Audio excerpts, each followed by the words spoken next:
Oke, salam cinta penuh kedamaian Bapak Ibu semuanya. Kembali lagi kita di YouTube Bundar Saningsih dan di podcast bukan Karmarin Karasi. Podcast Misteri Semesta. Harus membiasakan diri.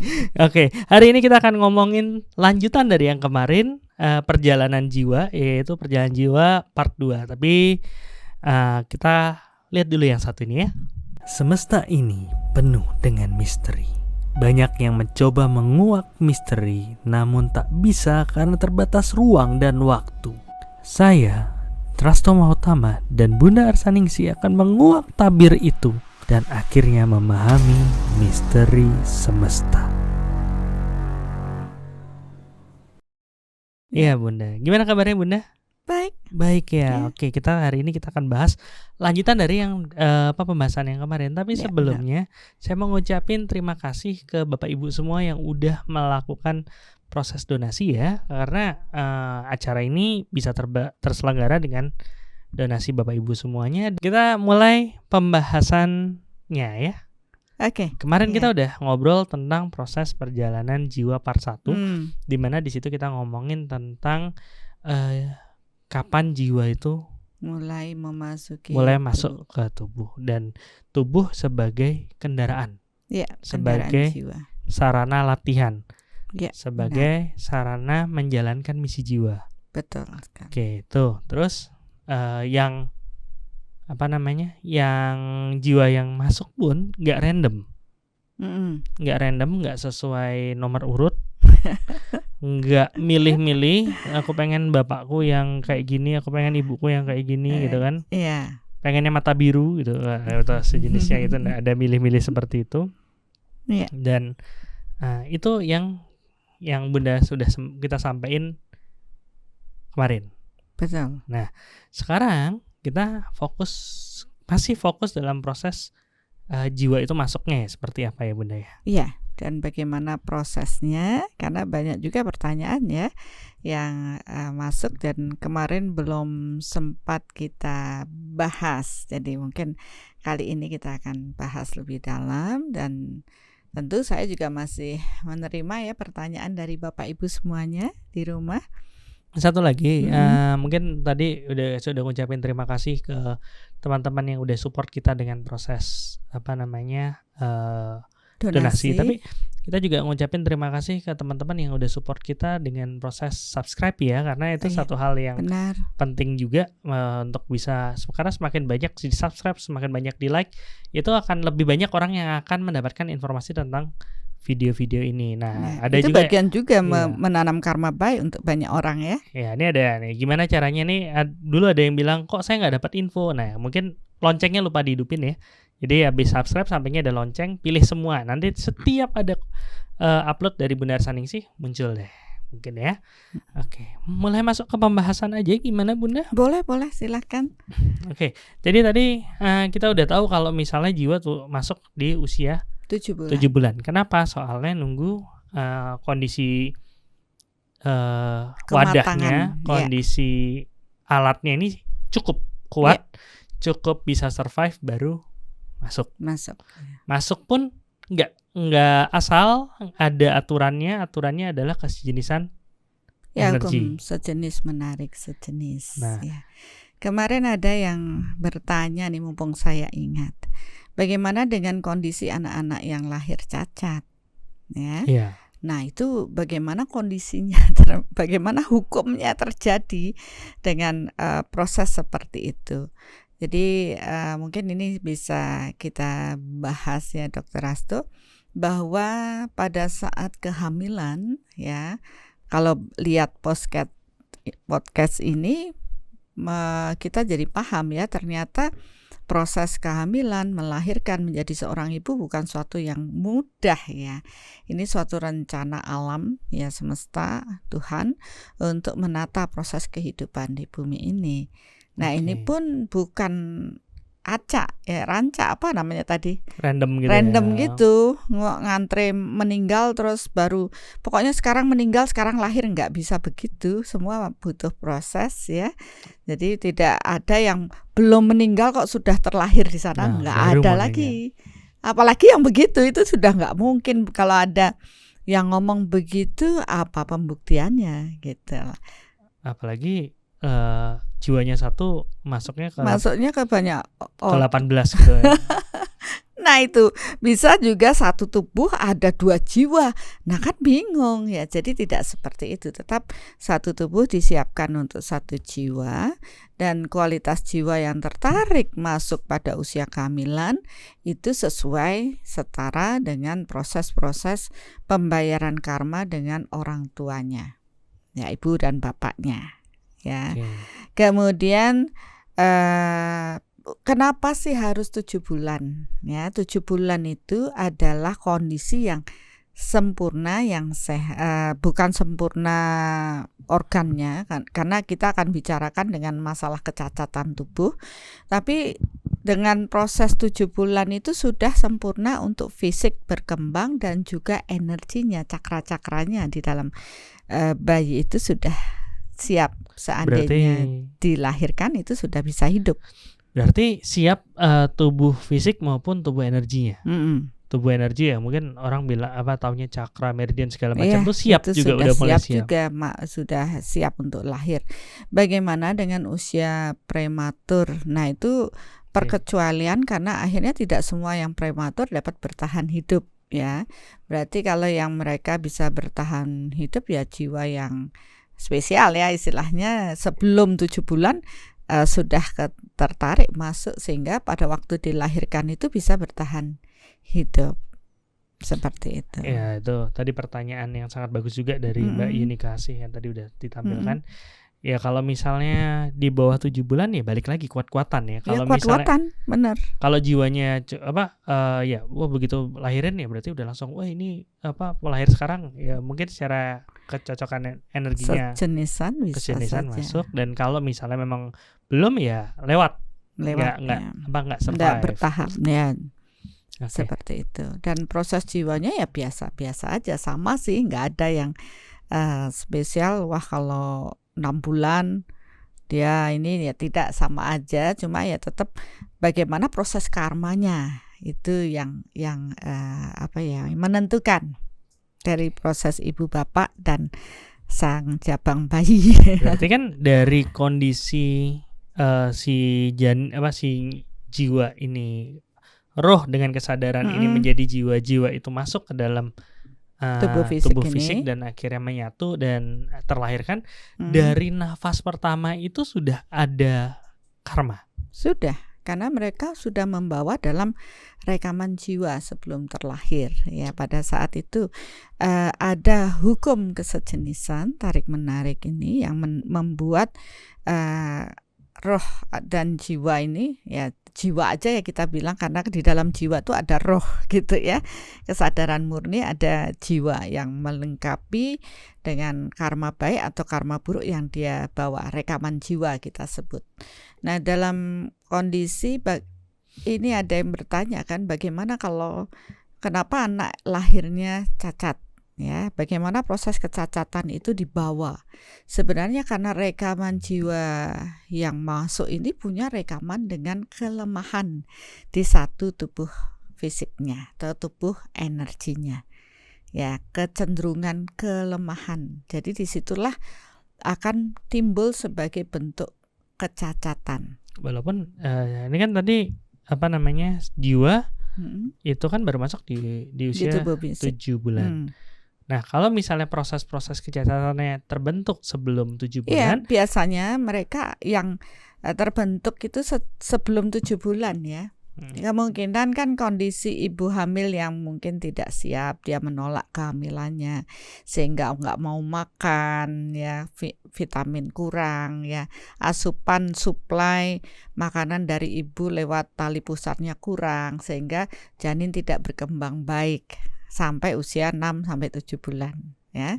Baru kondisi cacat. Kan sudah cacat tuh. Nah, baru dia menarik yang sejenis. Yang sejenis ya, dan sejenisan itu tidak hanya kesejenisan dalam berfisik, kelemahan berfisik, tapi juga kejenisan karma yang terbentuk. Oke, jadi ada yang bilang kan jiwa itu masuk pasti dari awal. Buktinya ada ke orang yang cacat karena di kehidupan dulunya gimana-gimana gitu kan. Jadi cacat berarti dari awal si jiwa ini sudah mengorkestra bahwa oh ya nih tangan kanannya cacat aja deh kan gitu misalnya. Tapi tidak seperti itu ya. Tapi kondisi yang tidak lengkap itu, kondisi yang ada kelemahan-kelemahan itulah yang menarik jiwa yang sesuai dengan prosesnya. Oleh karena itu kenapa mulai dari awal kehamilan, kalau memang menghendaki anak yang suputra, soleha, soleh, ya anak yang baik, ya mulai dari awal pikirkan hal tersebut, menyiapkan untuk sang jabang bayi terlahir dengan sempurna, ya menarik jiwa-jiwa yang bercahaya. Tentu sang ibu pun dalam kondisi proses spiritual yang baik, ya sehingga yang turun adalah jiwa-jiwa yang bercahaya. Karena hukumnya adalah sejenis menarik sejenis. Ya, kalau ibu dan ayahnya tidak siap secara mental, berantem aja selama kehamilan, belum lagi niat menggugurkan, tapi nggak gugur-gugur, akhirnya cacat. Nah, akhirnya ya kesejenisan dengan emosi dan semua penyelesaian karma ini menarik jiwa yang demikian. Nah, ini yang menarik, Bun. Dari Rinili.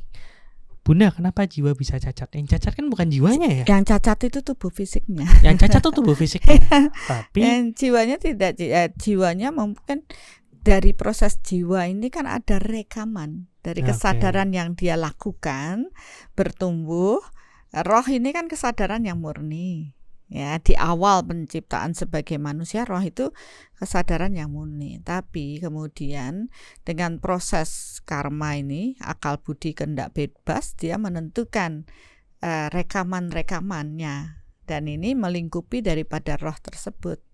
Ini ada tubuh fisik, roh, kemudian ditambah secara kesadarannya dia membentuk karma baik atau karma buruk, kan ngumpul nih jadi satu. Jadi jiwa. Tapi fisiknya kan terus lahir mati kan, dia tidak lagi mengikuti proses jiwa. Jiwa tidak pernah mati, tapi fisik aja yang berganti ya, casingnya berganti, tapi jiwanya tetap. Nah, dari rekaman tersebut tentu ada hal baik ataupun hal buruk yang dilakukan oleh jiwa itu di past life. Berarti itu juga dibawa? Itu dibawa. Jadi enggak kan orang bilang kan terlahir sebagai kertas putih gitu. Oh, tidak. Berarti nanti kita telepon Bio minta sudah revisi. Tak pesen. Oh gitu. Jadi orang datang itu enggak benar-benar datang suci banget, enggak ada. Enggak ada. Tapi dia sudah membawa rekaman sudah membawa proses-proses yang emang dibawa dari kehidupan sebelumnya. Ya, karena kita bicarakan ini adalah proses mulai dari awal kehidupan sebagai manusia hingga reinkarnasinya, maka ya kita baru bahas seperti itu. Tapi kalau nanti kita bahas dari muasal manusia ini terlahir, pertama kali jadi manusia, itu rekamannya dari mana? Nah, itu nanti kita bahas berikut. Masih menjadi misteri. Oke. Jadi ya itu tadi ya. Tadi ada nanya kan, apakah ada perilaku pengaruh kecacatan itu sama perilaku ayah ibunya, kayak motong rambut, motong hewan dan larangan itu sebenarnya proses kesejenisannya itu ya Bunda? Ya, kesejenisannya bukan hanya ya, kalau beberapa itu kan nggak boleh potong rambut, potong hewan, potong lainnya. Sebenarnya bukan masalah potong memotongnya, toh kita juga makan hewan terus dari mulai hamil sebelumnya kan sudah melakukan. Yang menjadi permasalahan adalah karma, rekaman karma yang terbentuk dengan proses melukai orang lain dahulu di past life, melakukan tindakan perbuatan yang mengakibatkan kecacatan atau hal-hal yang merugikan orang lain. Nah, hukumnya kan dia akan menerima buah dengan ngurus orang-orang yang pernah dia lukai dulu. Ya, jadi hukumnya adalah seperti itu, sehingga ini datang dan kita harus merawatnya, harus merasakan penderitaan yang dulu dialami oleh orang tersebut. Ya, menjadi seorang ibu dengan anak yang menderita itu kan sesuatu banget ya. Sebenarnya bukan bentuk karmanya yang sama yang kita terima, tapi takaran penderitaannya yang sama yang akan kita terima. Jadi kenapa di awal pasti ada kejadian sehingga menyebabkan kandungannya tidak sempurna, ya, pada usia yang siap dilahirkan, maka dia akan menarik jiwa yang sesuaiannya sama, sehingga ya itulah yang menjadi buah daripada karma yang harus ditanggung oleh ibu atau bapaknya. Nah, padahal kan karena kelahiran kita tuh kan berkali-kali. Iya. Oke, pada saat kita berkesadarannya sudah baik, kita berbuat baik pada banyak orang. Tapi jangan lupa, dulu kita pernah menjadi jiwa yang berkesadaran rendah, menjadi jiwa anak-anak atau remaja yang masih ego, masih semau gue, masih seenaknya sendiri. Mungkin dulu nebasin banyak orang ya. Sekarang ketika kita telah siap, jiwa tersebut hadir untuk memastikan bahwa ini loh yang kamu buat dulu, sekarang kamu harus terima. Ya, jadi ya mau nggak mau ya kita tidak bisa menghindar dari proses tersebut. Karena pemetaan itu bukan Tuhan yang memetakan 1, 2, 3. Nanti Tuhan nggak tidur-tidur ngurusi yang mau lahir siapa nyatetin, belum lagi yang mau mati siapa, yang mau ini enggak. Tapi Tuhan menciptakan satu sistem, satu hukum di alam ini yang bekerja sendiri. Ya. Jadi semua ini bekerja sesuai dengan hukum alam yang diciptakan oleh Tuhan, yaitu hukum energi. Nah, demikianlah prosesnya, Dr. Astu. Bentar nih, ini banyak banget yang nanya tentang setelah kematian tuh nanti bahasannya nanti aja dulu. Masih jauh, kita ngomongin yang dari awal dulu ya. Oke. Nah, berarti satu, karena tadi Bunda bilang ada proses tanda lahir segala macam itu hanya menyesuaikan dengan jiwanya. Kan banyak banget tuh yang bilang, saya dulu reinkarnasi siapa ya, saya punya tanda lahir gini-gini. Itu nggak usah dipikirin. Nggak usah dipikirin ya. Terus tadi Bunda juga bilang bahwa yang penting adalah kesejenisan, karma juga berpengaruh ya. Iya, benar. Saya mau nambahkan lagi, Dr. Boleh. Yang tadi belum selesai masalahnya. Siap. Yang berhubungan dengan kecacatan ini kan tidak hanya kecacatan yang dibawa oleh pada waktu lahir. Nah, kalau ibu teledor, bapak teledor, kemudian proses janin di dalam kandungan berkembang tidak baik, maka yang sejenis akan datang menjadi buah seperti mungkin cacat ya, karena berkembangnya janin tidak baik, atau stunting ya, setelah lahir dia tidak bertumbuh dengan baik ya karena di awal ibu dan bapaknya tidak terlalu peduli dengan buah kehamilan tersebut. Mau nggak mau kan akhirnya ibu bapaknya jadi rempong ngurusi anak yang berkebutuhan khusus tersebut. Ini bagian dari karma yang harus diterima. Tapi tidak menutup kemungkinan karma itu akan datang waktu lahir dia sempurna, nggak ada kurang kelihatannya. Tapi begitu kita di 4 aspek ada yang terukur, waduh bawaannya itu kok sudah -4. Kita sudah berpikir -4 dengan kesehatan. Ada apa di balik itu ya? Ternyata di kemudian hari dia kecelakaan lah, bermasalah lah, akhirnya cacat lah dan sebagainya. Ternyata benih karma tersebut sudah terekam pada proses jiwa. Dan itu yang terukur ketika kita di 4 aspek. Mengukur masing-masing aspek itu sudah tercatat gitu. Maka ya tidak menutup kemungkinan kecacatan atau penyakit itu akan muncul setelah proses dilahirkan. Oleh karena itu ya ketika ibu hamilnya ini benar-benar menyiapkan dengan baik ya, fisiknya baik, mentalnya juga harus kuat, harus baik agar mampu menarik jiwa-jiwa yang memang secara mental, emosional dan spiritual itu sudah baik. 4 aspek nilainya sudah bagus sehingga ibu atau suaminya atau bapak ini tidak akan direpotkan dengan anak-anak yang lahir itu pas lahir tiba-tiba jatuh miskin.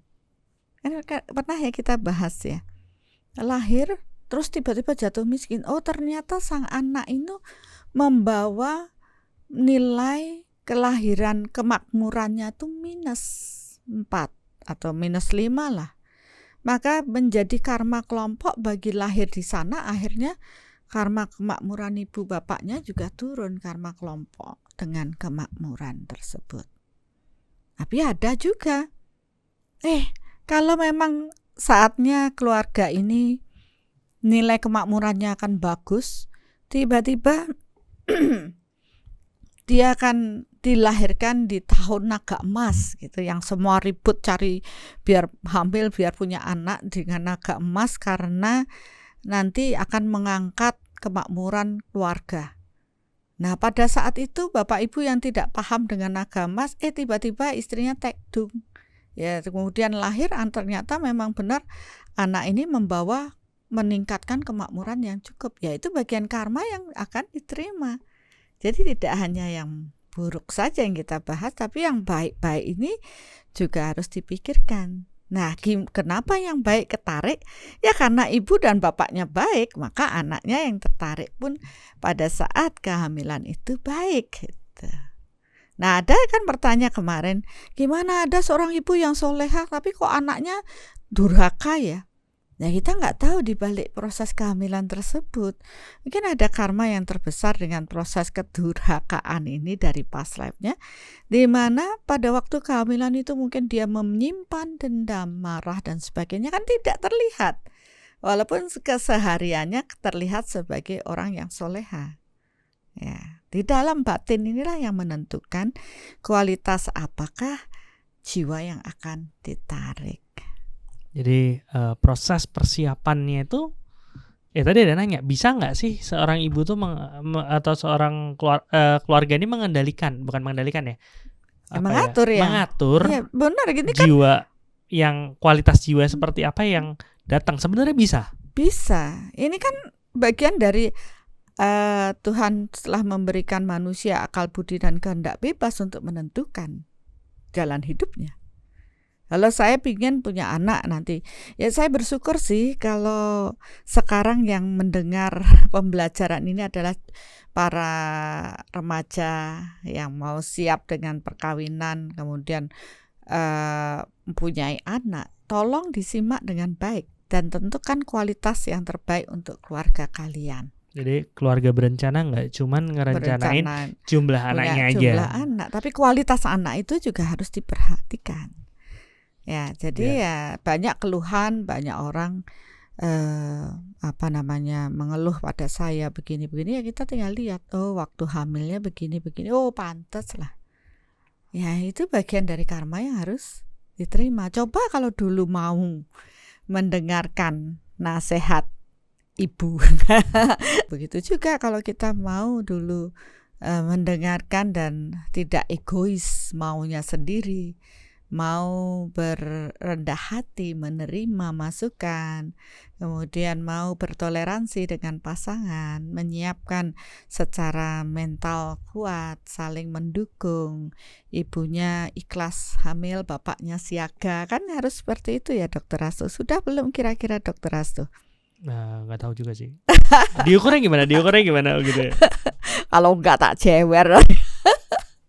Ya seperti itu. Jadi kan tetap nanti sebagai nenek menginginkan juga bayi cucunya berkualitas dari proses ini. Nah itu kalau ada kesadaran itu akan jauh lebih baik. Berarti yang masuk nggak cuman bawa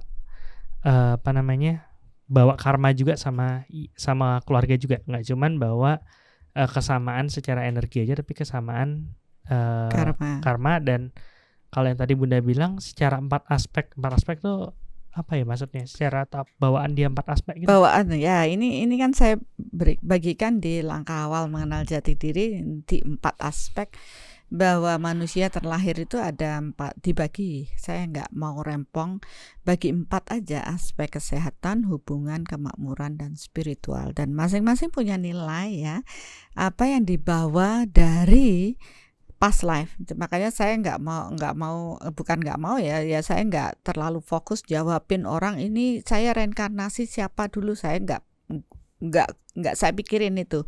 Tapi yang saya fokuskan apa yang kalian bawa dari kehidupan sebelum ini, karena itu adalah akumulasi hal-hal yang sebagian sudah diselesaikan, sebagian belum diselesaikan, dan inilah yang harus kita terima sebagai takdir, sebagai dosa asal, sebagai hal karma yang harus kita terima dalam kehidupan saat ini. Ini yang penting, penilaian 4 aspek, dan ini dia diberikan nanti ya setelah langkah awal mengenal jati diri.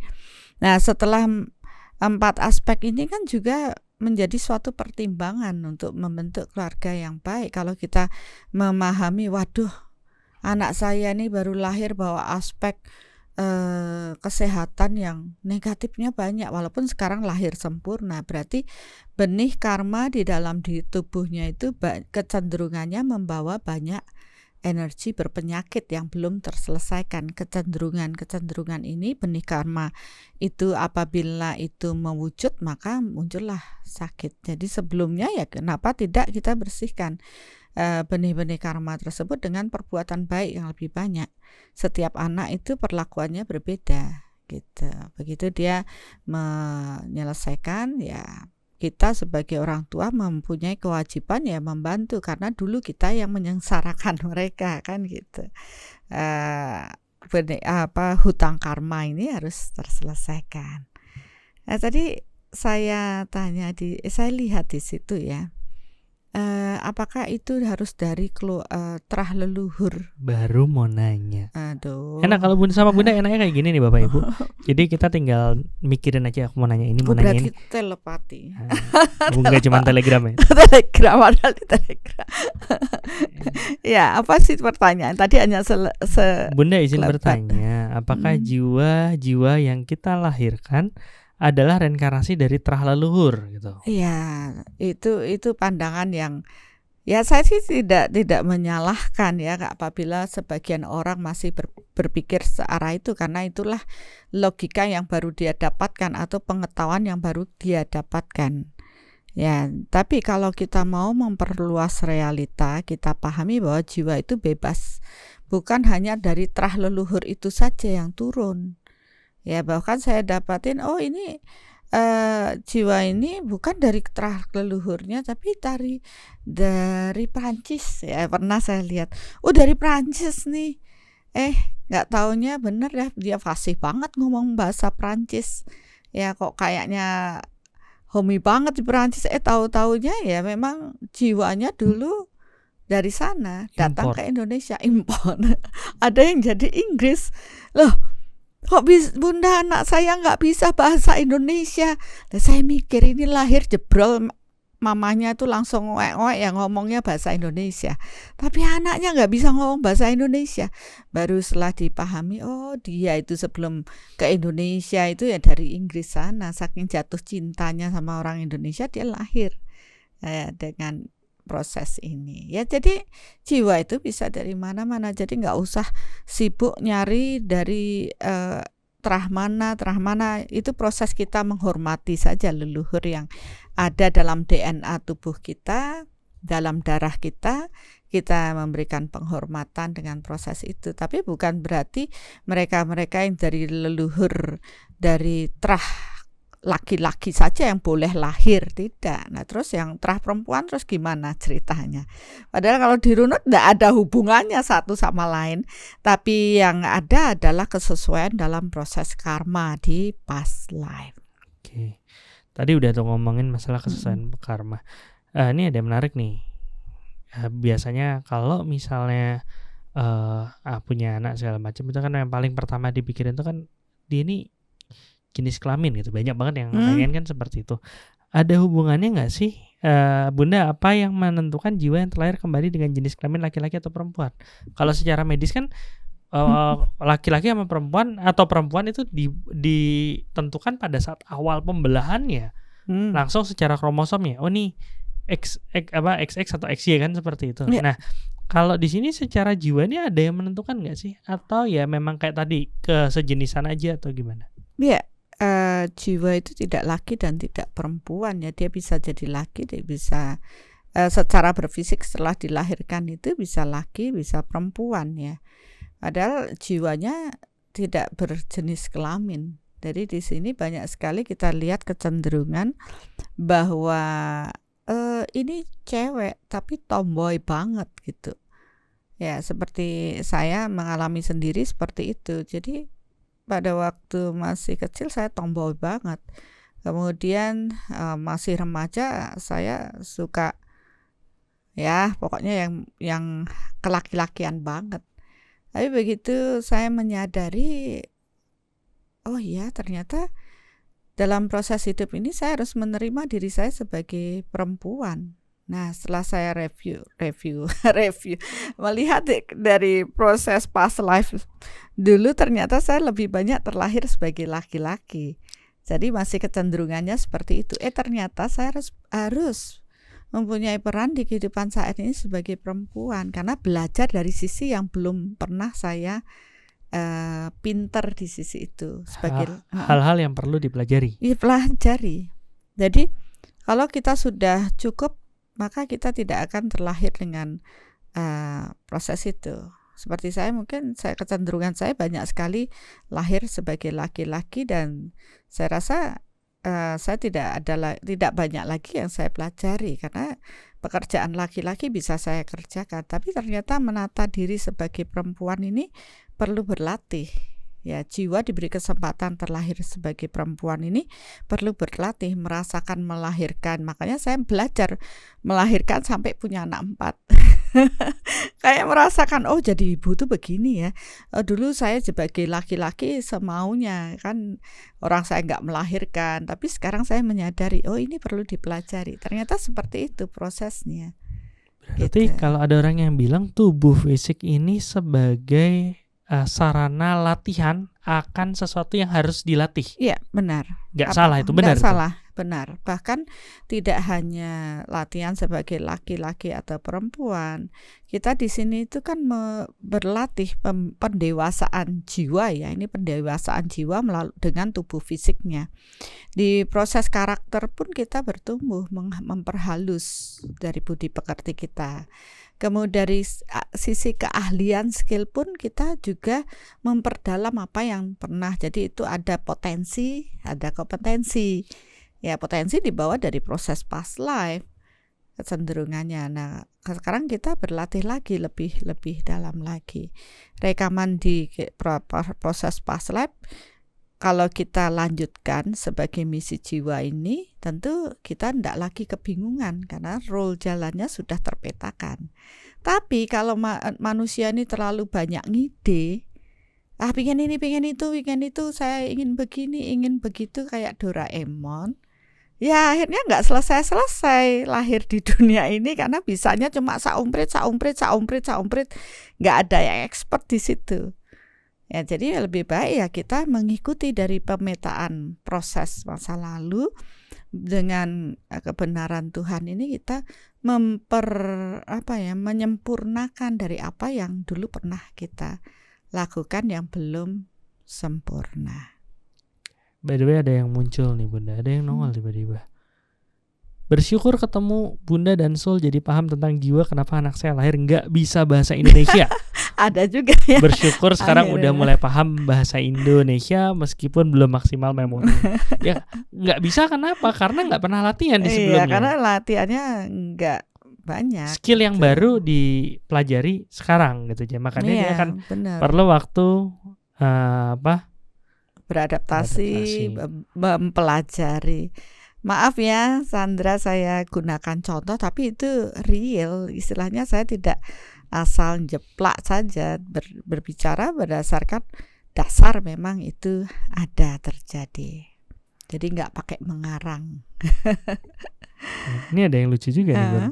Bunda izin bertanya, kalau anak itu lahir dari perkawinan campur 2 negara, itu apakah si anak itu ada karma dengan 2 negara tersebut? Sudah pasti.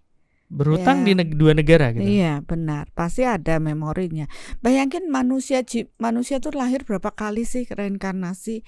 Itu ribuan ya, bisa 1000 sekian, bisa 2000. Itu bayangin, sudah melanglang buana kemana-mana gitu. Jadi ya pasti ada penyelesaian karma yang harus dia lakukan. Mungkin tidak hanya dengan ibu bapaknya, habis itu terus dia bekerja di tempat lain, adalah juga yang mungkin kayak ada sekolah di Melbourne, ya ternyata dia punya rekaman di Melbourne sana. Jadi dia pun menyelesaikan karmanya di sana gitu. Itu kayak mungkin kalau mau yang lebih detail di situ ada podcast Karma, Reinkarnasi dan Misteri Suatu Tempat kalau nggak salah judulnya, benar. sama ada Karma cerita di balik satu tempat kalau nggak salah. Nanti Mbak Rina mungkin bisa dibantu linknya ya. Oke, terus nah jadi tadi udah ada prosesnya tadi. Ini ada yang bilang Bunda kelihatan anggun kok nggak kelihatan tomboy. Mana tadi ada yang bilang kayak gitu. Masa itu hasil dari usaha keras, karena dulu terlalu tomboy dan sekarang menyadari oh ya saya memang harus bersyukur dengan tubuh saya dan saya belajar dengan banyak aktivitas. Mungkin teman-teman saya dulu waktu SMA kalau ada yang nonton kaget kalau saya jadi tukang salon, sempat saya berlatih salon, nyalon gitu. Mereka kaget ya, nggak bisa sama sekali, nggak pernah dandan, tiba-tiba nyalon. Terus tiba-tiba berubah jadi tukang senam. Terus tiba-tiba berubah jadi tukang ngomong, yang biasanya diem sekarang bisa ngomong ya. Semua itu perlu berlatih ya. Dan saya menyadari ya, misi jiwa saya harus seperti ini. Saya tidak bisa menghindar dan saya harus menghadapinya. Yaitu karena saya berkesadaran. Jadi bukan menjadi jiwa yang bingung. Kalau bingung ya maunya sendiri, masih ada ego, mau ke sana, mau begini. Tapi kalau kita sudah berkesadaran, kita akan memahami bahwa oh ya saya harus menjalani ini semua. Saya tidak lari, tapi saya akan menghadapi dan ikhlas menjalaninya. Jadi ya itu satu proses belajar ya. Satu proses belajar yang udah ya mungkin itu satu kelemahannya Bunda di sebelumnya. Tapi Bunda untuk tahu bahwa itu saya kebanyakan lahir sebagai laki-laki nih kan, dulu kan tadi Bunda bilang kayak gitu kan. Iya. Itu berapa kali? Maksudnya pas life regression gitu berapa kali? Ya tidak semua orang itu kan mempunyai pengingatan akan proses itu. Tapi kebetulan kalau saya bisa mempunyai ya mungkin kelebihan di situ.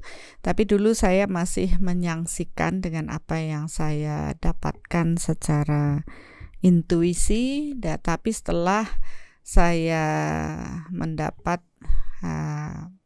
penguatan oleh Tuhan mengenai proses apa yang saya alami dengan proses soul matter, akhirnya saya bisa meyakini bahwa ya memang saya dulu seperti itu dan saya harus berlatih untuk menjadi seorang ibu yang benar ya, untuk membawa anak-anak ya generasi muda ini bertumbuh menuju cahaya. Dan kalau Bunda nggak mengenal jati diri Bunda, pasti proses penolakan itu yang akan lebih banyak. Ya, lebih banyak penolakan ya. Saya tidak menghindar. Kalau dulu saya sangat banyak menolak akan diri saya dan menimbulkan stres berkepanjangan dan akhirnya penyakit juga. Ya kebetulan rekaman itu juga banyak di dalam tubuh saya.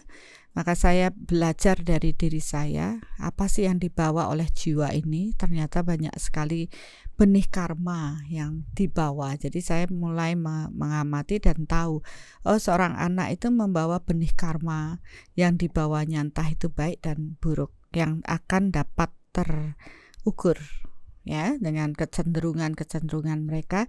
Dan apabila kita bisa memahami lebih awal, maka kita bisa menyiapkan diri dan sebelum karma itu matang kita bisa mengantisipasi. Ya itu yang saya lakukan untuk diri saya dan anak-anak, bahkan sekarang berkembang untuk mereka-mereka yang belajar dengan soul matter, karena akhirnya mereka bisa mengamati dirinya, bisa tahu kapan karma matangnya akan datang. Mereka bisa menyiapkan diri dengan menanam tabungan karma yang lebih banyak. Dan ketika karma itu matang, dia akan siap, ikhlas, tidak menolak, tidak bereaksi negatif atas karma matangnya, tapi mereka akan segera menyelesaikan karma matangnya dengan bijaksana, sehingga itu menimbulkan kualitas hidup mereka menjadi lebih baik, ya. Tentu dengan kesiapan diri. Weruh sadurunge winarah ini sangat membantu sekali. Soul Matter sangat membantu sekali untuk mawas diri, mengenal diri kita, sehingga sebelum kejadian itu terjadi kita sudah berkesadaran, selalu aware, berkesadaran, dan bisa mengambil tindakan-tindakan yang bijaksana untuk menghadapi kejadian tersebut dengan damai. Panjang ya, disuruh ngulang lagi nggak bisa. Karena memang tidak ada skrip. Kepanjangan. Tidak ada skrip. Nah, sekarang pertanyaannya Bunda. Tadi kan Bunda bilang, oh ya, kalau kita benar-benar tahu jati diri kita bisa mengatur proses kita jadi jauh lebih mudah. Ya, benar. Termasuk karma-karma yang terbentuk antara anak-anak dengan orang tuanya. Termasuk karma-karma yang terbentuk. Benar, pada waktu mereka akan dilahirkan, kan sang bapak dan ibu ini membentuk suatu karma yang membuat jiwa ini hadir dalam kehidupan mereka. Ya, ada jiwa yang tidak ada connect sebelumnya itu lahir pada orang tua ini, tidak ada. Biasanya mereka yang dilahirkan dari pasangan tersebut adalah jiwa-jiwa yang di kehidupan dulu sudah saling berhubungan, entah itu baik atau buruk. Ya. Sehingga pada waktu kehamilan ini sang ibu ini bisa menyiapkan diri. Saya akan menerima jiwa-jiwa yang baik, ya. Tentu dengan hal-hal yang bisa dia lakukan, mengolah rasa yang baik, sehingga kesejenisan ini menghadirkan jiwa-jiwa yang baik dalam kehidupan. Tapi bagaimana dengan sudah terlanjur Bunda? Waktu saya hamil itu saya itu jutek banget, marah-marah, dan benar anak sekarang itu jutek banget, anak saya yang saya lahirkan. Bisakah kita menyelesaikan? Bisa. Ya, dengan konsep energi ini kita paham bahwa anak itu menjadi buah karma kita yang harus kita terima, maka selesaikan dengan damai, yaitu dengan proses meminta maaf dan memaafkan, dan meradiasikan cinta pada anak kita, karena itu hutang cintanya yang belum terselesaikan. Jadi di soul ini kita akan mengajarkan bagaimana kita menyelesaikan hutang-hutang cinta kita pada anak kita, keluarga kita, orang tua kita, ya, saudara, keluarga sedarah, maupun orang-orang yang kita temui dalam kehidupan sehari-hari. Karena tidak ada yang pertemuan itu baru sekali saja, pasti ada keterkaitan karma di past life. Nggak ada yang kayak apa nih, anak nih nggak gini banget, nggak ada hubungan sama saya, tuh nggak ada ya? Nggak ada. Jadi ya dia jadi anaknya ya karena memang ada satu proses yang harus kuat. Yang kuat, yang harus diselesaikan, diselesaikan ya. Berarti kalau kayak gitu sama orang tua lahir anak sama orang tua tuh berarti karmanya kuat. Bisa ya. Jadi nggak bagus dong. Ya, karena ya maaf ya, banyak orang mengatakan surga itu ada di telapak kaki ibu ya, dimana ibu ini harus dihormati karena sudah melahirkan, ya, istilahnya begitu. Tapi padahal sebaliknya, menjadi seorang ibu itu adalah menerima karma yang terburuk yang pernah dia buat. Menjadi ibu adalah menerima karma terburuk. Ya. Kenapa? Karena seorang ibu yang hamil itu susah. Ya, istilahnya susahnya waktu hamil aja beratnya 1 kilo. Ya. Udah itu waktu melahirkan lebih susah. Itu 10 kilo. Ya, 1 tambah 10 kilo sudah 11 kilo. Udah itu perjuangan waktu setelah melahirkan, belum menyusui, belum bangun malam-malam begadang, itu sudah 20 kilo. Belum. Jadi bebannya karma buruk yang dia buat sama si anak ini sebenarnya banyak sekali yang harus dia selesaikan. Hutang apa? Hutang cinta, memperhatikan, mencintai anaknya. Mungkin dulu kurang perhatian sehingga sekarang ini harus dilakukan dengan penuh cinta gitu. Jadi dibuat sama apa ya, kayak tadi karena tubuh fisik ini adalah satu alat untuk latihan dari apa akan sesuatu yang harus kita pelajari. Bisa jadi ya Tuhan pengen kita latihan untuk mencintai anak ini, makanya ya diaturlah skenarionya. Jadinya skenarionya seperti itu. Sebenarnya bukan skenario yang dibuat Tuhan, bukan, tapi alam ini yang memetakan ya sesuai dengan kesejenisan. Secara apa ya, karena memang dengan hukum-hukum yang sudah diatur, ada kesejenisan orang ini lahir sebagai anaknya yang mau nggak mau dia berlatih kan, menerima. Ya sekarang tergantung apakah dia membayar hutangnya dengan bijaksana, dengan membentuk karma baik, menyelesaikan hutangnya, atau malah nambah hutang yang lebih buruk lagi. Bisa kan? Bisa aja misalkan jadi ibu terus akhirnya tidak peduli sama anaknya, tidak mencintai, menyia-nyiakan anaknya, bisa aja. Jadi saya juga nggak semua ibu surga itu di telapak kaki ibu. Kalau saya bilang ya kalau kita durhaka sama Tuhan itu baru kita nggak dapat, tidak bisa kembali pulang ya.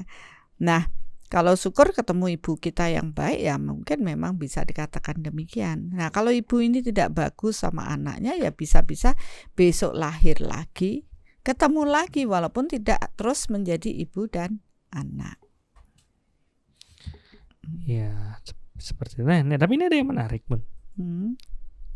Saya nggak ngerti sih. Pertanyaannya ini agak ajaib menurut saya, tapi worth untuk ditanyain. Bunda, kalau semua ibu-ibu diharapkan melahirkan anak yang baik, tangguh, dan gigih, siapa yang akan melahirkan anak yang kebalikannya? Tapi buktinya yang belajar untuk menjadi ibu yang siap melahirkan anak yang tangguh dan gigih itu cuma sedikit. Paling cuma 20% dari seluruh bumi ini. Karena pelajarannya susah. Lebih banyak yang tidak tangguh dan bermasalah. Sehingga di bumi ini yang proses bertumbuh secara spiritual baik ya tidak banyak gitu. Sesuai dengan zamannya. Kalau pas zaman kegelapan pasti emosi dan semuanya akan muncul. Dan yang terlahir yang begitu-begitu saja termasuk kita. Mungkin bagian dari yang belum selesai waktu di past life. Tapi ya itu tadi, masih banyak kok, malah lebih banyak prosentase ibu-ibu yang cuek bebek, yang tidak penuh cinta, yang menolak kehamilannya, yang ruwet, yang mikirnya masih susah dan sebagainya. Ya anak yang bersejenisan itu pun lahir di situ. Maaf, misalkan orang yang sangat miskin sekali, ya kan, susah untuk hidup dan sebagainya, pasti pada waktu hamil pikirannya juga ruwet, susah. Bagaimana mereka bisa damai dengan kondisi kehidupan yang seperti itu? Maka mereka pun menarik jiwa-jiwa yang sebenarnya apa yang harus dipelajari sih? Ayo berbagi, jangan pelit-pelit. Nah, selama dia tidak menanam kemakmuran yang banyak di past life, maka mereka pun akan terlahir pada mereka-mereka yang kekurangan secara materi. Kan hukumnya sudah pasti. Berarti nih, apakah ini menandakan banyaknya jiwa anak-anak dan remaja? Ya benar. Jadi ya balik lagi. Walaupun di edukasi kayak gimana, nggak mungkin sampai 100% semua di level itu gitu ya Bunda ya. Yeah. Jadi ya walaupun orang yang mungkin dia sudah mulai ada ketertarikan, tapi kalau perlu latihan. Ada yang sebelum-sebelumnya udah latihan, sekarang udah terlatih bisa memproses dengan sangat baik. Ada yang benar-benar baru latihan sekarang, ya tentu proses latihannya perlu waktu. Perlu waktu. Oleh karena itu kan kita ada konsep bahwa ketika murid siap, pembelajaran akan datang. Ya, proses waktu itu kan terkembali pada proses niat nggak bertumbuh, Ya seperti langkah awal mengenal jati diri.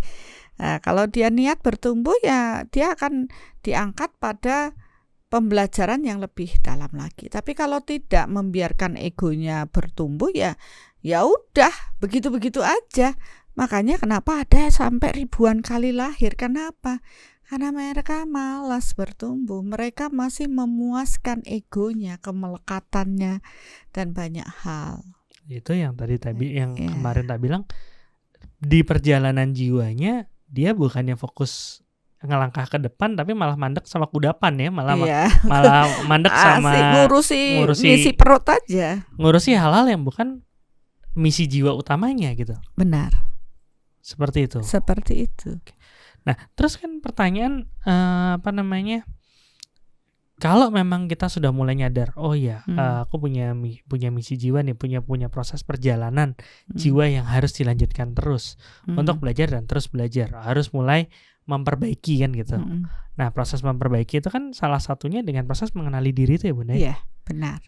Jadi ya proses mengenali diri adalah sesuatu yang sangat penting supaya kita tidak, ya itu tadi, lambat ya, tidak bertumbuh, tidak mengenal dirinya, terus semakin banyak ruwet diciptakan, akhirnya dia reinkarnasi, bolak-balik reinkarnasi.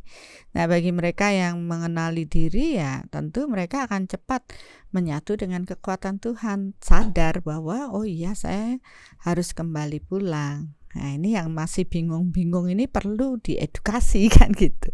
Makanya ya, tapi saya bersyukur ya dengan banyaknya mereka yang mulai terbuka, mulai banyak belajar ya, seperti di podcast ini saya lihat banyak yang rutin untuk hadir pada waktu pembelajaran, ya saya sangat hargai.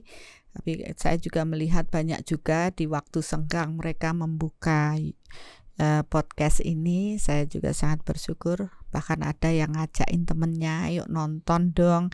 Ya itu juga sangat bersyukur. Bahkan ada yang sampai ke workshop ya Soul Matter. Dan ya mungkin salah satu proses yang mungkin kalau misalnya emang belum bisa ke workshopnya atau mungkin udah lewat workshopnya, maksudnya udah jadi alumni nih sekarang nih, ya proses yang Bunda lakukan di daily soul reflection ya,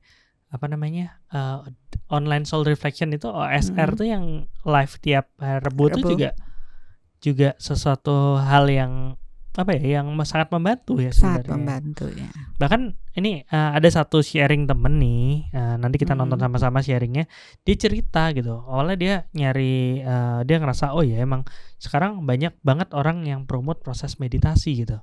Dia udah ikutin banyak hal, terus dia ngerasain banyak meditasi, terus dia ngerasanya ya rasanya ya oke, relax iya, cuman tidak ada sesuatu yang berbeda gitu. Tapi begitu ikut punya online soul reflection-nya Bunda, katanya agak geremeng-geremeng atau gimana gitu. Oh masa? Kita tonton aja, kita dengerin langsung ya. Kita langsung aja dengerin, ini ada satu sharing dari peserta workshop Soul Matter yang ya tadi cerita tentang satu hal perubahan atau rasa yang dirasakan pada proses workshop Soul Matter. Oke. Ya, jadi kepo saya nih.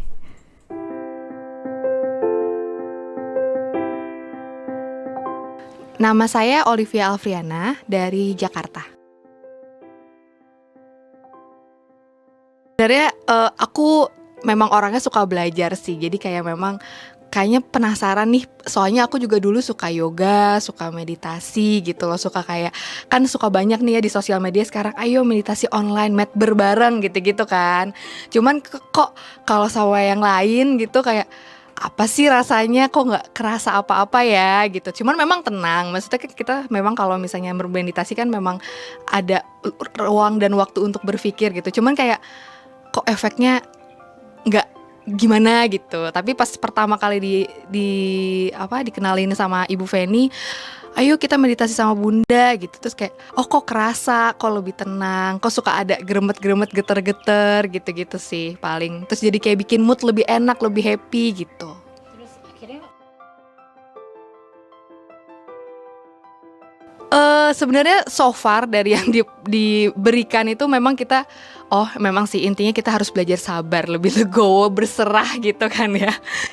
caranya seperti gitu. Memang kita kayak emang semua ini udah ada yang ngatur, energinya sudah berjalan semua, jadi lebih kayak ya lebih menerima sih gitu. Jadi kayak, dan ini merasakan perasaan lebih menerima dan logo ini ternyata it's nice gitu. Jadi kayak selama ini memang kalau memang ada kejadian atau memang ada peristiwa apa ya memang jangan dilawan gitu sih.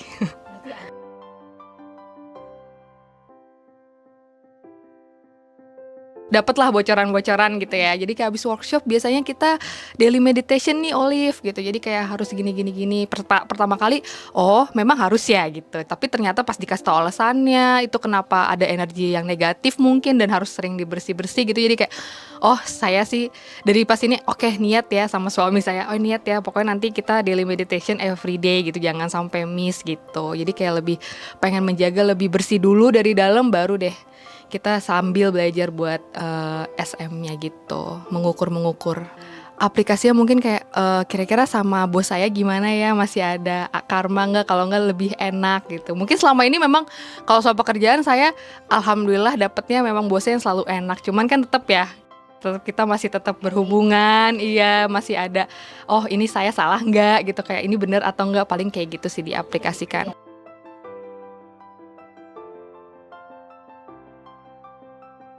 Jadi mungkin nanti kalau ada yang kepo atau yang pengen tahu, mungkin pasti aku akan ajak sih, karena ini berguna banget sih pasti. Mari bertemu bersama Soul is Solution. Oke, ya tadi udah sharingnya Mbak Olivia ya. Bener ternyata ya. Bener ya, menarik sih gitu. Ya, oke, kalau berhubungan ngomongin proses jiwa perjalanan jiwa dengan jiwa lahir segala macam itu, ada pertanyaan, saya lupa di mana pertanyaan itu, tapi tadi intinya gini, bagaimana dengan orang yang nggak punya anak gitu. Tadi ngomongin si ibu nih punya kesejenisan segala macam hingga memungkinkan kualitas jiwa tertentu masuk kan gitu. Bagaimana dengan orang dan itu adalah proses persiapan dia untuk menyelesaikan karma. Bagaimana dengan yang nggak punya anak gitu? Apakah bisa dibilang kalau nggak punya anak itu artinya nggak ada karma besar yang harus diselesaikan? Ya, kalau itu sih jawabannya relatif ya. Ada memang saya amati pasangan suami istri yang ingin punya anak gitu ya. Tapi ternyata saya melihat mereka jiwa yang tua dan memang proses belajarnya mereka di past life udah banyak anak dan sebagainya, nggak perlu bayar karma yang besar. Ada yang seperti itu. Jadi istilahnya dia hanya terakhir aja, begitu dia menyelesaikan ya udah jiwanya udah kembali pulang, udah nggak terlahir lagi.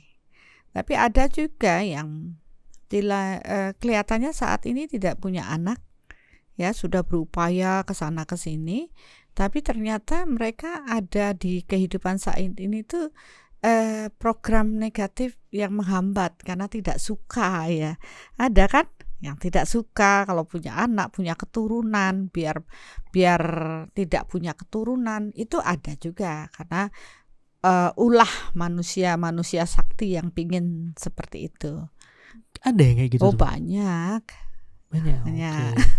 Kayak harus dibahas nanti salah satu. Kalau sudah begitu nyerempet ke situ kok ya seneng ya. Nggak tahu. Buka-buka. Kita fokus dulu. Nah, ada juga yang mereka sudah menikah gitu ya. Ternyata ada kutukan yang mereka bawa dari past life menghambat untuk tidak bisa punya anak. Begitu kutukan itu dibersihkan, mereka akhirnya punya anak. Ada yang mereka melakukan ya ini di past life hal-hal yang negatif ya, kemudian di kehidupan saat ini dia menebus itu menyadari kesalahannya dan memperbaiki. Bahkan beberapa mereka function seperti melepas belut, melepas burung, kayak tadi kan ada di Mundo itu juga, kita juga melepas burung dengan tujuan ya membebaskan lah dari proses itu. Nggak taunya yang dikatakan dokter sudah mustahil tidak bisa hamil, dari semua upaya yang mereka lakukan akhirnya bisa hamil gitu. Yang dokter bilang mustahil nggak bisa, ternyata bisa juga. Jadi semua tergantung dari karma yang mereka bentuk. Ada juga yang memang nggak bisa karena ada kelemahan tertentu, ada juga. Nggak bisa dipukul rata berarti. Nggak bisa dipukul rata karena setiap manusia tuh unik dengan rekaman jiwanya masing-masing. Jadi nggak bisa pasti karena ini, tidak. Makanya dengan soul matter ini kita bisa detail ya, mencari sumber daripada permasalahan tersebut. Jadi ingat itu Bunda. Waktu karma reinkarnasi yang season 1 kan ada tuh yang gak punya anak, apa salahku, buat Neni itu. Benar. Dia cerita segala macam prosesnya. Mungkin bagi bapak ibu yang belum tonton itu menarik banget. Terus abis itu banyak banget yang hubungin Bunda bilang, Bunda, saya juga sama ya prosesnya seperti itu ya. Ya berbeda ya, jadi nggak bisa sama karena setiap perjalanan itu bagian dari perjalanan jiwanya beda-beda. Gitu, jadi nggak bisa pukul sama rata. Nah, tapi ini kan Bun, banyak sekali orang ya, namanya manusia ya. Manusia itu kan banyak maunya. Pengen ini, pengen itu segala macam. Doraemon ya? Iya, Doraemon bukan manusia sih gitu. Cuman maksudnya benar juga. Aku ingin begini, aku ingin begitu. Nih, namanya manusia pengen dia pengen apa yang sesuai dengan apa yang diinginkan kan gitu. Iya. Salah satunya mungkin punya keturunan, walaupun secara karma misalnya nggak ada untuk punya keturunan, tapi dia melakukan hal-hal tertentu untuk bisa punya keturunan gitu. Atau mungkin secara, ini sebenarnya dari pertanyaannya Pak Bayu, tapi ini udah ketemu ya pertanyaannya. Iya, tadi ditanyainnya di grup Telegram Langkah Awal Mengenal Jati Diri, grup Telegram ya. khusus untuk teman-teman yang sudah ikut Langkah Awal Mengenal Jati Diri. Apakah mungkin selain pemetaan alam untuk proses kelahiran, selanjutnya dapat disabotase oleh kegelapan sehingga yang harusnya lahir di orang tua X malah justru tertukar? Atau mungkin secara karma dia harusnya nggak punya anak, tapi disabotase dengan kekuatan lain yang lebih besar sehingga dia punya anak. Nah seperti itu mungkin nggak sih? Mungkin. Jadi makanya ada di kitab-kitab dinyatakan berserahlah hanya kepadaku, tidak menduakan Tuhan, istilahnya mengabdi pada kekuatan yang lain, karena kekuatan yang lain itu memungkinkan juga untuk menghadirkan anak bagi banyak orang. Buktinya ada banyak orang yang minta anak bermeditasi di suatu tempat, minta anak di tempat tersebut ya, saking dia punya kekuatan mungkin ininya di sana, penguasa atau apa memberikan ya proses anak. Tapi ya seringkali yang kita lihat anak-anak tersebut kecenderungannya, kesejenisannya dengan kekuatan yang di sana. Jadi bukan kekuatan Tuhan, dan seringkali kegelapan itu lebih menguasai. Tapi kan secara manusianya, secara dia ngerasa, loh dulu saya udah berusaha segala macam, tapi di sini saya bisa dapatkan. Iya, boleh-boleh aja. Itu kan pilihan bebas. Tapi ya ingat, yang begitu-begitu bukan atas sesuai dengan hukum Tuhan, biasanya permasalahannya akan jauh lebih banyak. Entah itu nanti ya yang saya temukan banyak yang karakternya buruk ya, orang tuanya setelah anaknya besar baru bingung kenapa anak saya begini begitu. Setelah ditelusuri, oh ternyata pernah ya minta di kekuatan lain selain kekuatan Tuhan. Iya. Dan yang istilahnya memasuki itu adalah kekuatan yang kurang baik. Ya bisa aja, kenapa enggak sih? Manusia gitu loh sekarang sakti-sakti. Kekuatan-kekuatan gelap juga mensuplai keinginan manusia. Jadi kenapa di kitab dikatakan jangan menduakan Tuhan, mengarahkan hanya kepadaku. Boleh, kenapa tidak? Aku bebaskan manusia untuk memilih jalan. Mau jalan lewat ke sini, lewat ke situ, tapi bukan itu yang aku ajarkan. Yang jalan kebenarankulah yang aku berikan. Itu untuk mereka yang mencari jalan kebenaran Tuhan. Mau jadi penyembah iblis, penyembah Dajjal, penyembah Lucifer atau apa tuh namanya, boleh-boleh saja. Nggak ada yang maksa. Ini bukan ngomongin yang akunnya tulisannya penyembah iblis. Oh iya. Soalnya ada nih. Ada ya. Ada gitu. Oh iya, ya sebaiknya ganti nama ya. Nanti masalahnya nama itu penting. Karena dari nama itu menjadi suatu afirmasi yang terus-menerus. Kalau ingin mengarah pada Tuhan, ya jangan menuliskan nama penyembah iblis. Karena secara energi kekuatan iblis akan menarik. Jadi sulit untuk mengarah pada kebenaran Tuhan. Ya, jadi kenapa nama itu bukan sesuatu sekedarnya saja. Bahkan beberapa orang keberatan dari nama ada. Ya ini masalah anak-anak juga. Jadi orang tuanya pingin semua dewa-dewi dikasih nama. Akhirnya jiwa ini berat dengan nama tersebut dan akhirnya terpuruk. Kalau yang jiwa namanya berat tuh misalnya kayak namanya Tronton. Enggak ya? Oke. Ya jadi enggak, itu cuman intermezzo aja sih. Ya mungkin nanti kita buat sendiri emang misteri nama kali ya. Iya, nanti kita bahas juga. Tuh kan langsung disambut sama Kiavano. Tuh topik berikutnya misteri nama. Ya kita nggak tahu apakah topik berikutnya apa enggak, nanti tergantung hasil pengukuran soul meternya. Iya, betul. Cuman yang balik yang tadi, berarti kalau misalnya menggunakan cara-cara yang mungkin jalan yang tidak pas gitu, jalan yang boleh-boleh aja sebenarnya. Biasanya bukan soalnya saya pernah ketemu sama seseorang yang dia bilang gini, manusia tuh loh nggak bisa ngerti maunya Tuhan gimana, dan caranya adalah dengan mencoba.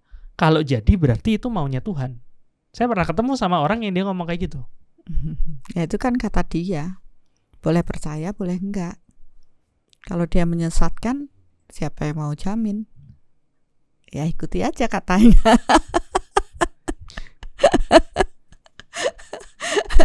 Emangnya gue pikirin. Ya itu tetap balik lagi ya, kebenaran bertingkat ya. Ya kebenaran bertingkat, ya tidak masalah.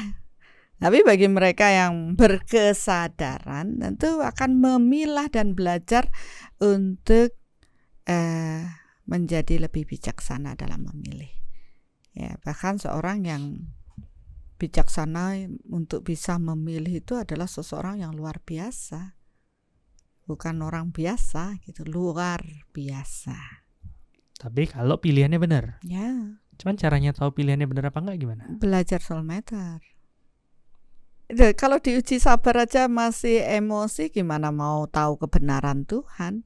Makanya saya sih tenang-tenang aja. Saya kan cuma mengajarkan saja sesuai dengan alam ini, ya, kesejenisan. Kalau mereka layak untuk paham dengan kebenaran Tuhan, ya ujuk-ujuk datang, ya bisa aja langsung pas, nggak ada PPKM dan pas bisa semua, nggak ada hambatan. Itu kan karma, ya tergantung karmanya. Makanya saya tidak terlalu pusing atau terlalu simpati gitu ya, terlalu berlebihan. Ya sudah mengalir aja, karena segala sesuatu prosesnya itu ya merupakan jalan Tuhan, karena kita meniatkan demikian. Ya yang datang tentu yang sudah berkesejenisan. Jadi salah satunya ya seleksi alam tetap ada seperti saat ini. Ya saya jadi ingat itu ada satu orang yang dia harusnya ikut kelas mana gitu, kelas workshop yang mana, tapi habis itu dia udah nyoba, pada saat itu tiba-tiba dia nggak bisa datang kan, setelah dia ngerasa nggak nyaman segala macem, terus dia akhirnya ikut kelas yang berikutnya. Ternyata dia sama kelas berikutnya tuh klop banget gitu, bahkan ada kesejenisan di situ. Ya berarti itu ya ya proses alam juga yang emang sejenis menarik sejenis. Karena kita mengajarkan hal itu, tentu kita harus tunduk dengan hukumnya. Nggak bisa kita ego mau menjeniskan, banyak orang memilihkan supaya kamu sama ini sama gini. Ya biarkan saja ke karma-karma mereka yang menjeniskan. Banyak yang pengen belajar, saya pengen belajar Bunda soul meter, tapi harus begini. Ya berarti sudah tidak berkesejenisan karena banyak tapinya. Tapi. Berarti ada penolakan yang ini, penolakan yang itu, penolakan ini, penolakan itu. Dia nggak berserah. Banyak tapi asal nggak tapi, kalau tapi enak. Tapi kenapa bisa jadi tapi? Oke. Ya.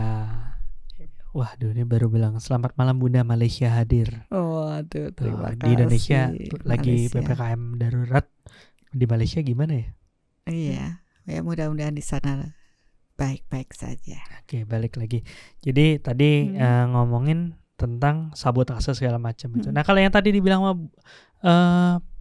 Pak Bayu tuh mungkin juga yang harusnya secara kesejenisan dia masuk di sini.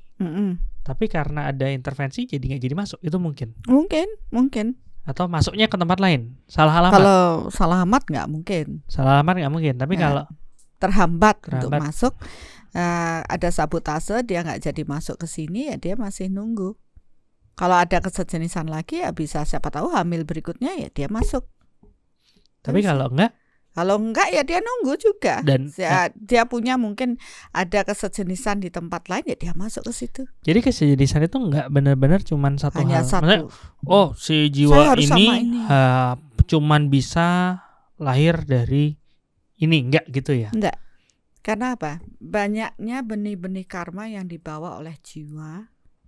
Ini kan ada radar khusus yang ini ada kesejenisan di kesehatan misalkan. Maka karena dia itu punya rekaman sakit-sakitan, nggak taunya yang nyakitin dulu ibunya yang hamil ini. Kesejenisannya ada, sakit-sakitan di sini, ya masuk ke situ gitu. Tahu misalkan tadinya maunya masuk ke sini, kesejenisan sakit-sakitan kan gitu, nggak taunya ibunya nih kena program negatif, dia keguguran kan bisa, jadi lahir ke situ. Tunggu lagi, di sana ada kesejenisan dengan kemakmuran, karena dia punya kemakmuran yang kesejenisan, dia lahir ke situ, nyelesain karmanya di situ, boleh-boleh saja. Tapi nggak mungkin salah alamat ya? Nggak mungkin salah alamat. Oke, alamat palsu lagi. Nah, terus balik lagi ngomongin sabotase nih. Biasanya kalau ngomongin sabotase ini lebih seru ya. Mungkin nggak itu disabotase sama diri sendiri? Bisa. Ini ada yang bilang nih. Dari Sinta Murni MC Torus. Bunda izin bertanya, apakah karena saya pernah bicara nggak mau punya anak ketika masih muda, itu jadi karma mulut saya sendiri bahkan belum menikah? Betul. Ada kemungkinan seperti itu? Ada. Semua ucapan seperti itu atau enggak? Iya, kalau mempunyai power yang besar dan masuk pada bawah sadar kita, itu membentuk karma baru dalam diri kita. Harusnya kita punya karma bisa punya anak, tapi karena kita menghambat, kita menolak dan masuk pada kesadaran terekam di semesta ini, ya akhirnya dia tidak bisa punya anak. Jadi dia perlu power yang besar juga untuk membersihkan rekaman tersebut sehingga mengafirmasikan bahwa saya butuh anak. Ya, jadi itu bisa mendatangkan proses tersebut. Tapi kalau pada saat itu powernya pas lagi gede, dia nyebutnya, terus sekarang lagi powernya lagi lowbat, ya dia harus bertumbuh makanya perlu upgrade. Manusia itu sebenarnya perlu meningkatkan kesadaran jiwanya dan power energinya terupgrade. Begitu kesadarannya dia bertumbuh, power energinya naik. Ada kesadaran baru tumbuh, powernya naik gitu. Apalagi power menuju kekuatan Tuhan, semakin tinggi kesadarannya, kesadaran jiwanya semakin tinggi power kebersatuan dengan Tuhannya. Oke, menarik. Ini upgrade power. Di satu kegelapan dilepaskan, cahaya terang Tuhan tambah gelapnya lagi, sampai akhirnya kesadaran murni roh ini benar-benar memancar, tidak lagi dilingkupi oleh kegelapan. Berarti roh ada kesadaran dan nggak semua kesadarannya murni. Ya, kesadaran jiwa akhirnya terekam menjadi kesadaran jiwa. Jadi jiwa.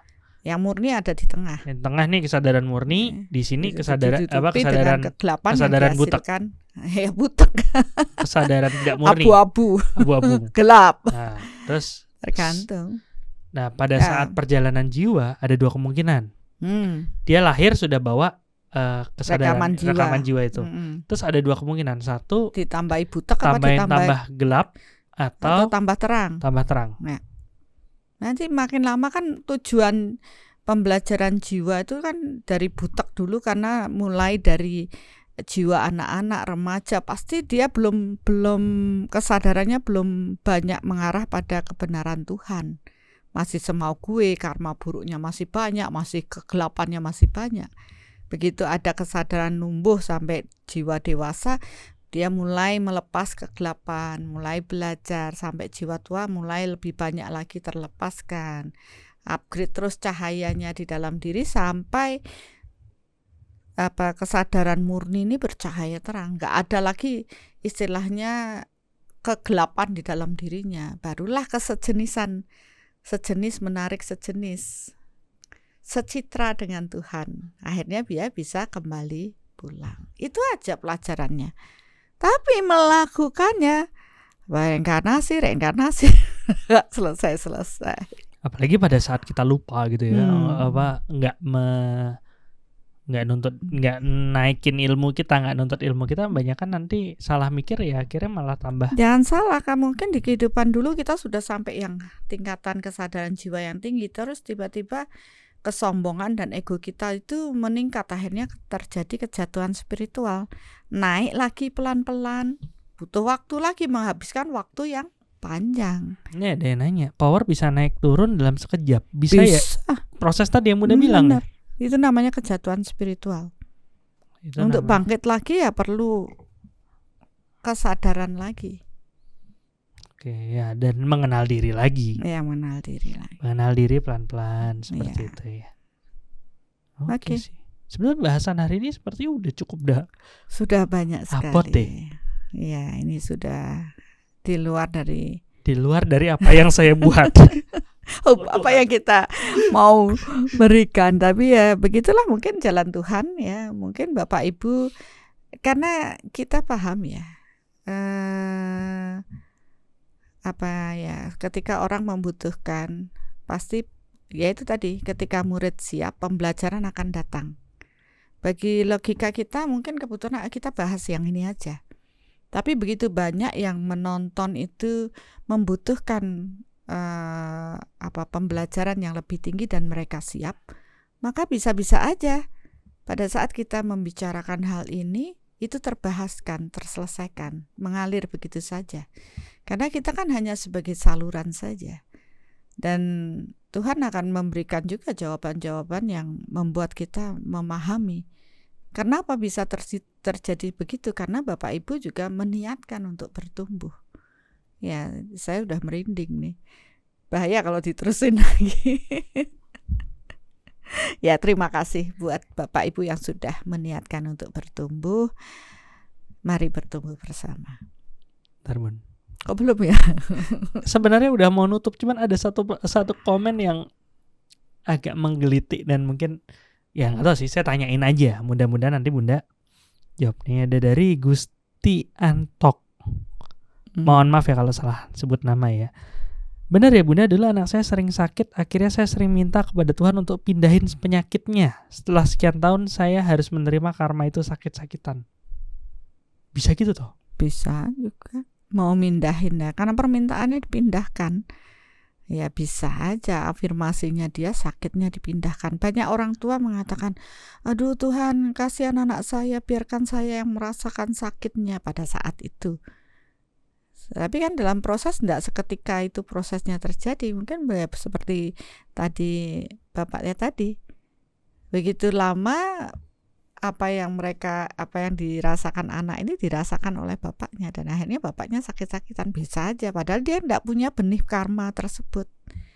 Bisa aja karena terus diafirmasi. Jadi si bapak ini membentuk sendiri. Tapi itu mengurangi benih karmanya si anak nggak? Ya enggak. Jadi anak itu ya tetap ya, dengan sakit ya, sesuai dengan karmanya karmanya dia, tapi dia menyatakan bahwa saya memindahkan atau apa, bisa aja. Orang penyakit dipindahin ke kambing aja bisa. Kan Itu banyak penyembuhan di- seperti itu. Kita tulis misteri doa. Oh iya, betul. Tadi udah ada misteri nama. Catet-catet aja dulu. Banyak nanti kalau sudah semua Nah, udah semua. ngusul. Biar saya nggak bingung juga nyatetnya, tolong ditulis di komen, ya. Tapi jangan di komen, jangan di chat. Kalau di chat nanti susah untuk lihatnya lagi. Tapi di komen itu akan lebih, kita bisa lebih baca lagi.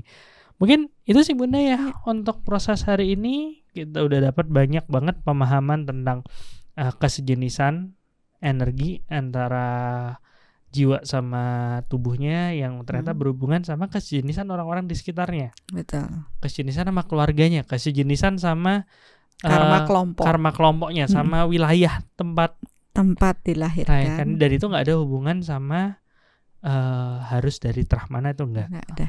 Terus nggak ada hubungan sama dia jiwa orang tuanya dari mana, lahir pasti anaknya jiwanya dari situ, itu enggak. Ya. Karena jiwa nggak perlu paspor untuk perjalanannya. Oke. Ada penutup lagi, Bun? Rasanya pas. Sepertinya- Saya nunggu Dokter Hasno nih. Ya sudah, kalau sudah ditunggu ngapain? Yang biasanya tuh pakai Oke. rap gitu, pakai gini ya. Saya nggak tahu sih, Bun, itu Harusnya jadi lebih seru lagi. Setuju gak Bapak Ibu? Oh Tuhan. No comment. Oke.